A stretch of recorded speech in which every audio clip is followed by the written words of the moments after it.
Introducing the revolutionary new helicopter lure invented by 9-time Bass Angler of the Year Roland Martin. It's so irresistible, fish attack on sight.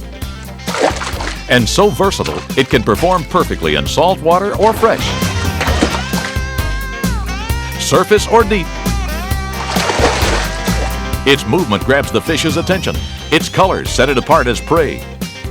Its sound provokes the attack. And its scent triggers the strike. Unlike any other lure ever invented, Roland Martin's helicopter lure is actually 4 lures in one. It's a weedless buzzbait. It's a spinnerbait. It's a deep water jig. Plus, it's a weedless plastic worm. But first, let me finish telling the folks how the helicopter lure actually targets the top 3 irresistible impulses that make the big fish bite.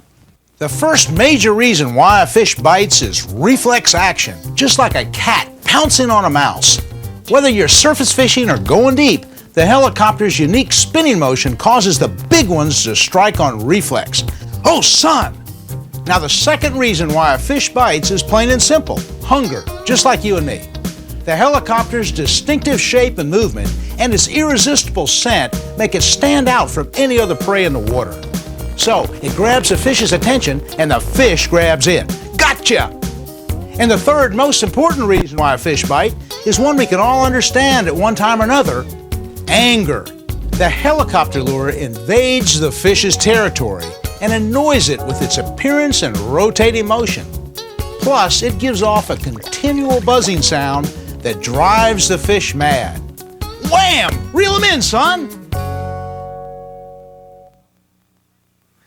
Well, congratulations, folks, on the purchase of your helicopter lure. I'm Roland Martin, and this is my co-worker and inventor of the helicopter, Mr. Fred Ward from Phoenix, Arizona. Fred, you know, you and I have been doing lures for a long time. This is the hottest thing ever, isn't it? It is, and it's going to be really fun for us just to show you how to use this doggone thing. Well, you know, a lot of people think that the helicopter is just simply a buzz bait, and that's what Fred and I want to talk about right now. There's 5 or 6 applications of it, and 5 or 6 things you have to watch out for so that you won't have any trouble fishing a helicopter. Now, we've used this fairly large swivel on this lure, and let's just show them how to rig it up. To start with, I like to come through the head of the worm part. I'm going to call it a worm head. Come through there about a 1/2 inch. And when you go a 1/2 inch, you twist it and come right out the side. Okay, and you just pull the whole thing down, Texas style, and pull it up on the shoulder of the hook. Now, you notice that hook has a shoulder. Now, that's really important. A lot of people just don't understand that. Just hold it right there, and let me push it on up. Now, watch when it goes. See the shoulder right here? This little shoulder. The bottom of this part has to go right on up over that now. Okay. Now watch it. It's going to go right on up over. And now see the shoulder popped out right here? Right through the side. You can see how the shoulder is popped out. Now, that keeps it from coming off, see? Now I'm going to turn the thing around. I'm going to turn it around the other way. Now the hook's coming out. Now I just kind of gauge where the hook's going to be. I just look at the bottom of the lure and say, okay, I want it to come through right where it's coming through now. And I'm just going to come right in that area and turn it sideways and hook right smack through the whole thing, perpendicular to the axis of the lure, and come up where now the hook point is laying flat against the plastic. And it's flat against the plastic, and that makes it weedless. Now, if you really want to have one more weedless application, and if you're really throwing in heavy weeds and logs, like Fred and I often do, I actually bury the hook point at that point. I bury the hook point right there. Now show them a little bit more how you do that. Okay. Let's get a real close up. There's the hook point. There's the hook point. Now I'm going to pull the plastic over the hook point and just let it rest right there. So about a 1/16 of an inch of plastic is now hiding that hook point. So now it can go right over logs. And just hold it. Just hold the legs here. Now watch what happens when the fish takes it. See, this will be pushed, and that lure. See, the hook just pops right out. Now, that's the advantage of this wide gap hook. You can use about any hook, but this is a fairly thick shank right here of worm. And so by using a fairly wide gap hook, that means that when they depress it, there's more hooking space. In fact, there's like a 1/2 inch of hooking space between the body of the worm part of the body of the lure and the hook point. So that 1/2 inch makes hooking a lot easier. So now to rig it back up again straight, I just put the hook point just barely in there. Well, now this is a properly rigged helicopter without any weight. But Fred, there's a lot of application for a weight. Why don't you show them how the weight works? And they're going to get some of these nail weights. And that's solid lead, right? It's solid lead, okay. and it's soft. You can cut it different lengths. You can cut it differently, but it's going to come in the kit. So you're going to have some of these. And what we do is there's a little hole in the back of the helicopter, and it's real easy to insert. All you do is just stick it right in the little hole, and just keep pushing and pushing till it goes right on up in there. Now this will really help the lure to helicopter. It'll go a lot more faster on the rotation. Rotation will be quite severe. But it's also with that amount of weight, and that's only 1/8 of an ounce. That'll enable the lure to work 10 foot depths. One of the things is that when you get a little breeze in your face, you need that extra 1/8 of an ounce. You need that extra 1/8 of an ounce to cast into the breeze, and that really helps. Now, also, speaking of the weight, this lure, these helicopters are designed for both spinning and casting tackle. Fred uses more casting than I do. I use more spinning tackle. They're both excellent. However, we might mention line size for a second. Talking about 12-pound line is about the lightest that I'd want to fish. How about you? I think 12-pound is the absolute least that you want to fish. 14 and there's or a 17? reason. There's more than one reason for that. Really super light line is so light, it has no tensile strength horizontally at all. And it wants to twist more. It will just twist. Even though you have the best swivel in the world, you have 10 swivels, it's still the little tiny light line, 6 and 8 pound test line has the ability to twist. So I recommend 14-pound test line, 14 to 17-pound test line. The way that has been the most productive is to throw this bait out in shallow water and retrieve it in short spurts of maybe 5 or 6 feet, and then stop. So you're just pulling it along. I like retrieving, and then I like keeping my rod pointing, right at the lure. I don't like my rod way over here, out of position in case one strikes. I like my rod pointed right at the bait, and I just keep it coming, and then I'll stop it. You know, Fred, little boat trails like this in Florida where they're just at 2 or 3 feet of water, that's a perfect situation in the middle of the day for, say, fishing the helicopter like a plastic worm. Just letting it down the bottom, just lifting it up, keeping your rod tip high, watching your line just like you do a plastic worm, watching for the line, the strike, watching the line hit. Now, you're out west, you're out, say, in the Phoenix area, you fish the helicopter deep as a worm a different way. Well, the way we do it out there is to throw it out, maybe in school fish, for example, and if they're not school fish, just along a submerged island or on the shoreline, and then let it get right on the bottom. Now, we're not talking about having many weeds out there. We don't have a lot. But you're probably adding more weight too, right? Well, sometimes I'll add a split shot or something to it, or I'll put the little stick weight in the end of it. But what we'll do is just barely crawl it along on the bottom. But one of the things that maybe we haven't really made real clear is that, it is necessary to set the hook. In other words, when you get a strike, whether it's on the surface or a little bit deeper or even on a worm, you need to give a good hook set. You just can't just keep reeling. I think the biggest analogy, my wife Marianne probably said this, fishing the helicopter is as much like fishing a plastic worm as you can get. So in other words, you need a heavy, stiff rod like you'd fish a plastic worm with. You need pretty stout line like you'd fish a plastic worm with. And when they take the helicopter, whether it's on top, intermediate, as a jig, or as a worm, you have to treat it like a worm. You have to treat it like, give it line and let your rod get straight. For example, I'm going to demonstrate the proper way of hooking a fish. Now, okay, I don't care how he hits it, whatever mode. When I get the strike and I'm reeling it, no matter what happens, and I'm reeling it along, I feel the strike, I don't instantly set the hook. It isn't necessary. No, what you do, they don't let it go. I just kind of reel it down, he doesn't let it go, and then I set the hook with my rod straight. I really get some power. And that is like fishing a plastic worm. That's right. Well, in fact, we'll show them on the video camera. Yeah, we'll show them on the lake this application of the slightly submerged application of the helicopter. He never touched the lure. Big fish, Fred. Get him. And then when we do stop it, we can just, when I stop it, like if it's by a tree or a bush or a log, then I just let it helicopter down, and generally a strike will either occur there or when you start it back up. But the main thing is that it's not necessarily a buzz bait, is to throw that bait out and let it just come along under the water. Very much similar to we do a spinner bait. We've been doing spinner baits for years that way. The weight of this swivel and hook and helicopter will make it slowly helicopter on the way down. To make it be a faster helicoptering or rotating lure, we want to add weight. And so what kind of weight do you recommend? The little nail weight. The little nail weight. Okay. It's a great weight, and we'll show you how to apply that a little bit later to this bait, and it helps it to cast farther. Like if you're casting into the wind, it'll help you to cast it farther, and it also helps it to helicopter. If you're going to helicopter, like 7 or 8 feet deep, which is also very, very effective to do that too.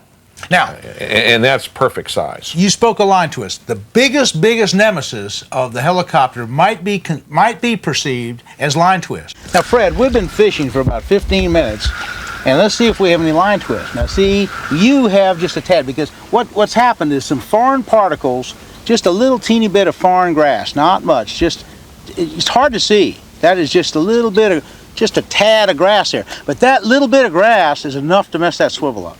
And I almost had to purposely do that. I went way down the bottom, but do you see that? See how it's twisted out? It just came out by itself. Now, usually once you clear it, now here's the secret of clearing a line twist. Once he's removed the debris and he's tested the swivel, he's tested it to see if it's got 15 or 20 revolutions like that, and it does. Now make 1 or 2 casts and it'll all come out. That's right. And now after he retrieves it, it should be like mine. Mine is all perfect and there's no line twist in mine. And I'll test mine first. No line twist. Let it go. See, it's not twisting at all. The line is just laying in a big loop. It's perfect. No line twist. Let's just check Fred's line. See if there's line twist here. You just take a little bit, pull it back together. Well, there's a little teeny bit of line twist. He still has some, but after about 1 or 2 more casts, that should eliminate. Also, another way to eliminate line twist when it happens, Fred's holding his rod up in the air like this and letting that last part twist out. Look, see, this is why I went back. I never got all of the weeds off. Okay, there's another weed. There's another little piece of weed. And that little piece of weed will do it. And that is probably about right. Now you make it 1 or 2 more casts, and let's check them out. I'll make another long cast out there. If a fish doesn't bite it on the way in, we don't want to fish this cast because it'll mess up our whole deal about line twist. Okay, get it in there. Don't get away from that fish. Here we go. Okay, now let's see. Let's see if I have line twist. I don't think I have. I don't have any line twist. No line twist. Okay. No line twist. Okay. No line. So that's how you eliminate it. But now, sometimes when you make a cast in a muddy water or sandy banked areas, the swivel can land and get a grain of sand that you can't see. And the only way to get that out is to take the swivel and kind of rock it back and forth just a little bit, and it'll just fall right out on its own. And then to test it, just spin it again. If it spins those 15 or 20 or 30 times, that is perfect, and you'll never have line twist. But you have to keep mending and watching and paying attention to that swivel, because that's the key to keeping line twist. But Roland, even though this lure comes through many, many types of vegetation, almost all baits that we use anywhere, no matter what they are, you have to tend the line, you have to tend everything. Sure. It isn't like it's something unusual. We just want to make sure that you're fully satisfied and you know how this lure functions. Because the biggest complaint I've seen with people that don't know how to handle line twist is they say, it twists my line. And the first thing I do is look at their swivel, and their swivel's messed up. You don't have to oil the swivel, but you do have to make sure that the little filamentous algae, the blue-green algae and the green algae that are so prevalent in a lot of the southern waters, none of that algae gets wrapped on the shaft. Now you can pick it all out and pull it all apart. But if you clear the swivel, hook it right, and use 14-pound test line or better, you'll never have any trouble with line twist. Absolutely not.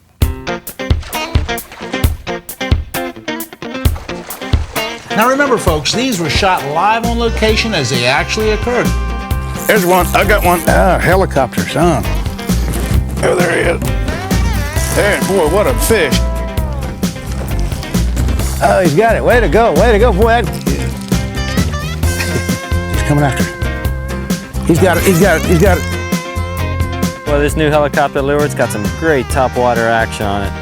Just then I had a cuda go after it. Roland, what about those toothy critters in the salt water? I haven't had much application on that at all. Well, let's just take pike or some type of a fish like that. I just take like a number 6 wire or some fairly small wire, and I'll just go through it and twist the line about 6 times. Twist this about 6 times like this, and we do what they call the haywire twist, and then do a barrel roll about 4 or 5 times. And when you finally, and this wire is pretty neat to work with. You finally bend it up like this, hold it with your finger, and twist it around like this, and it breaks right off even.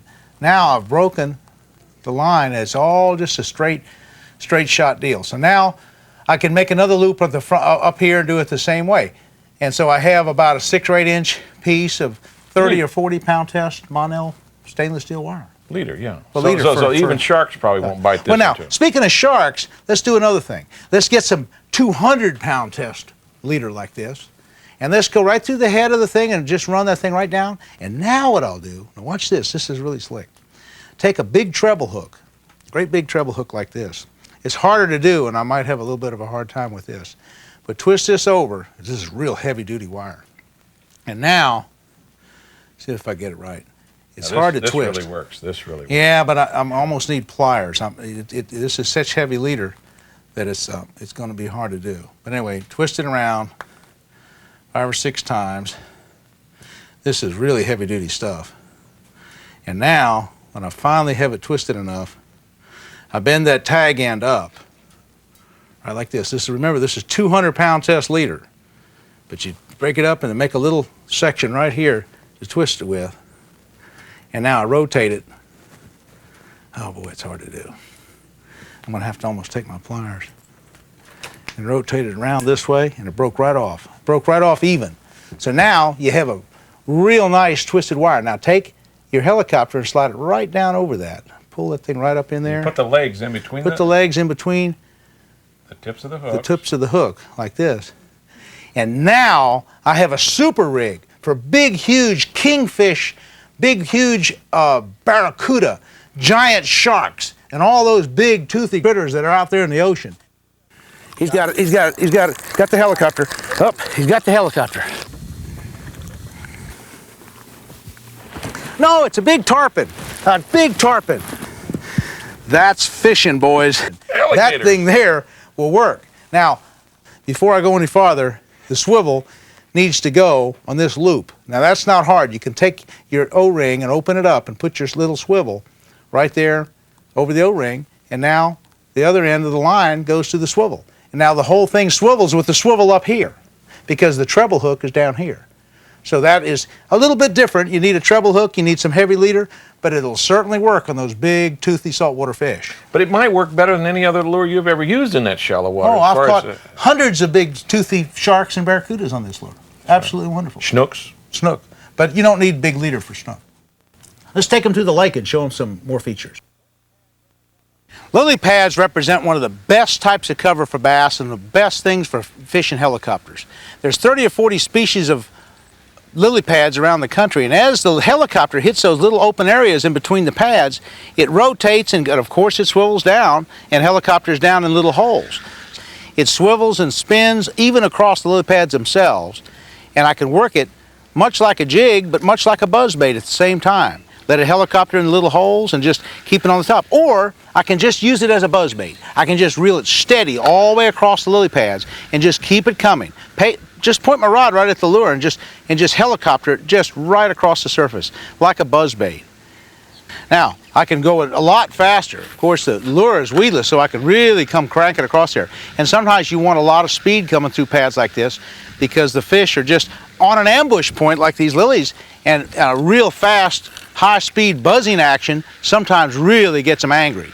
After 3 or 4 casts in a spot like this, I'll say, well, maybe there's not a fish there because I should have made them angry. The anger reflex is really, really a big point here. When you find a small patch of weeds like this, make 3 or 4 fast casts to it. If you don't get a strike, well, then move on. Well, you know, Fred, we've shown them how to hook the helicopter on the hook, and we've shown them the different places to fish it. We've shown them how to set the hook. You know, I guess all I can say now, you've got to go out there and try the helicopter because it's going to produce more and bigger fish for you. I don't care if you're fishing from Connecticut to California. This will produce more big fish for you than any other lure you've had in a long, long time. So good luck. Get 'em. Get 'em. Just go get 'em.